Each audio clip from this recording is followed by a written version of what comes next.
everyone! While the CUMIC team is away on a trip to Thailand, I'll be stepping in to bring you this week's market update. I'm Coco, and welcome back to CUMIC Weekly, where we share the latest Chinese steel prices and market trends every week. If you're new here, don't forget to subscribe and give this video a like so you won't miss any future updates. This week, China's steel market continued to trend lower amid ongoing volatility.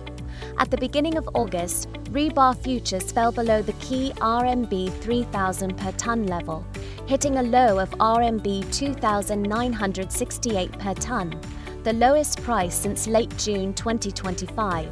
So, what's behind the latest decline? From a supply and demand perspective, steel production has continued to fall, while inventories have increased only at a normal seasonal pace. In other words, the market is not facing a serious oversupply problem. Instead, the main pressure is coming from persistently weak demand during the seasonal off-season, which continues to weigh on prices. On the raw material side, widening losses at steel mills have reduced demand for iron ore, coke, and other inputs. As raw material prices continue to decline, cost support for finished steel has weakened further, creating additional downward pressure on steel prices. Meanwhile, market sentiment also turned more cautious after the Politburo meeting at the end of July failed to announce any significant new stimulus measures. The combination of softer macro expectations and weak market fundamentals has accelerated the recent price decline.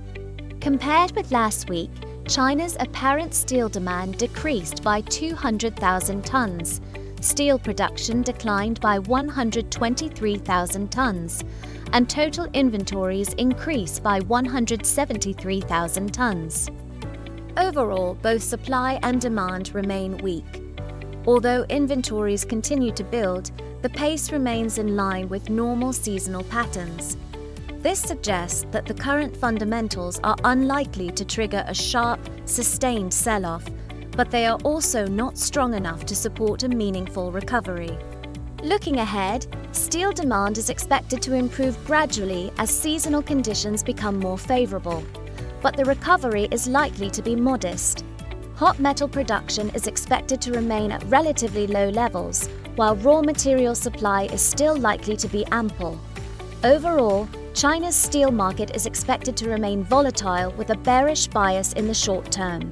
Well, what's your take on the Chinese steel market? If you enjoy this video, don't forget to subscribe to our channel and give us a thumbs up.